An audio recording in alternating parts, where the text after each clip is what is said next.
1718 में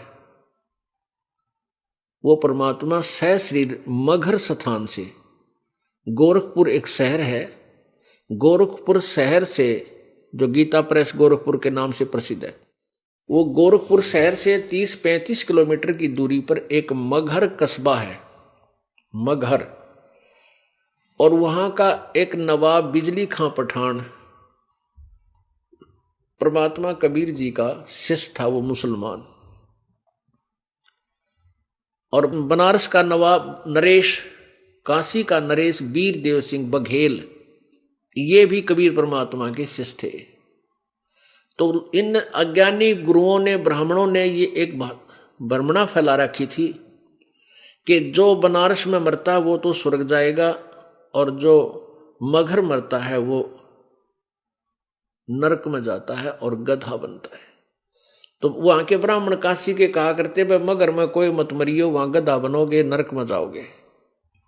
परमेश्वर कहा करते थे, इन अज्ञानियों की बातों में मत आना, बोली आत्माओं, जो शुभ कर्म करेगा और सच्ची भक्ति करेगा वही स्वर्ग और इष्ट स्थान पर जाएगा, चाहे वो कहीं मर्जी हो।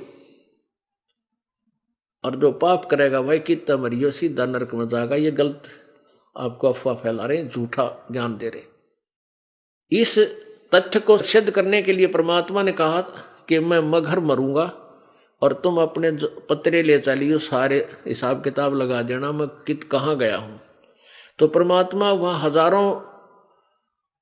हजारों व्यक्तियों के उपस्थिति में दोनों राजा यानी काशी नरेश वीर देव सिंह बघेल, वीर सिंह बघेला सीधा बोलते हैं इसको, अपनी सेना सहित मगहर पहुंच गया। उधर से मगहर का नवाब बिजली का पठान भी अपनी सेना को तैयार कर लिया कि हमारे गुरुजी यहां शरीर छोड़ेंगे। मुसलमान कहने लगे हम अपनी मुसलमान रीति से इनका अंतिम संस्कार करेंगे। हिंदू कहने लगे, वीर सिंह बघेल कहने लगा कि हम अपने गुरुदेव का हिंदू रीति से करेंगे, और मुसलमान कह रहे थे हम मुसलमान रीति से अपने गुरुजी का अंतिम संस्कार करेंगे, इनको कब्र में रखेंगे। और दोनों ने ठान लिया था कि शरीर छोड़ने के बाद हम शरीर को, चाहे हमने झगड़ा लड़ाई युद्ध करके लेना पड़े, चाहे कत्लेआम करना पड़े, हम ऐसा करेंगे। परमात्मा समझ गए। उन दोनों को, वीर सिंह बघेल और बिजली खां पठान, दोनों को बुलाया कि निकम्म्यो, 120 वर्ष तक मैंने तुम्हें यही ज्ञान दिया था, तुम हिंदू और मुसलमान को अलग अलग समझते हो, या नालायक कहीं के, और आज मरने मारने को तैयार हो गए। तुमने क्या भक्ति करी, क्यों ड्रामा कर रहे हो? खबरदार जे तुमने आपस में झगड़ा किया, मुझसे बुरा नहीं होगा। और परमात्मा ने कहा था मेरा शरीर नहीं मिलेगा तुम्हारे को इसमें, और जो वस्तु मेरे शरीर के स्थान पर मेरा, उसको आदि आदि ले लेना, झगड़ा मत करना। ऐसा कहकर परमात्मा ने एक चादर नीचे बिछवाई। भक्तों ने उसके ऊपर थोड़े थोड़े छोटे छोटे फूल डाल दिए, एक इंच के गुरुजी लेटेंगे इस पे। एक चादर ऊपर ओढ़ ली। 2 मिनट के बाद कहा, आकाश से आकाशवाणी की कि देखो भाई मैं जा रहा हूं सतलोक, स्वर्ग से भी आगे। अब सबने ऊपर देखा तो परमात्मा सह शरीर ऊपर जा रहे हैं, और चादर उठा कर देखी तो वह शरीर के आकार का सुगंधित फूलों का ढेर बन गया। अब कहां तो कत्लेआम करने को जा रहे थे हिंदू और मुसलमान, आपस में लड़ मरते। उस परमात्मा की लीला ने एकदम कितना परिवर्तन कर दिया, वो कहर टाल दिया। वो समर्थ परमात्मा है। बिजली का पठान और वीरदेव सिंह बघेल आपस में सीने से लगकर रोने लगे।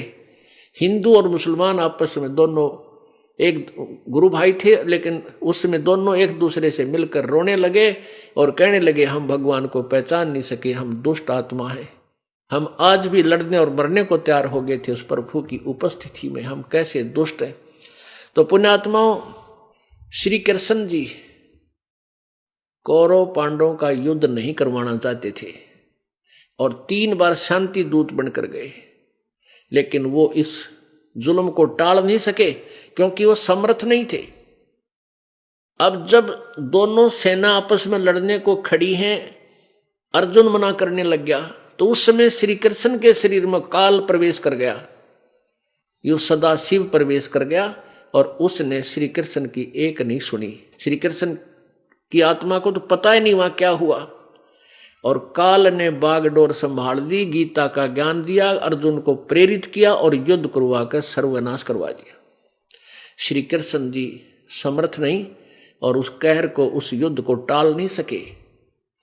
और ऐसे ही वो युद्ध, उससे भी भयंकर युद्ध हो जाना था, ग्रह युग छिड़ जाना था हिंदुस्तान में, क्योंकि उससे पहले बहुत से ज्योतिषियों ने ये भविष्यवाणी कर रखी थी कि ऐसे ऐसे सन 1518 में, विक्रमी संवत 1575 में एक भयंकर घोर युद्ध होगा, बहुत भयंकर नरसंहार होगा, ऐसा वो भविष्यवाणी किया करते थे।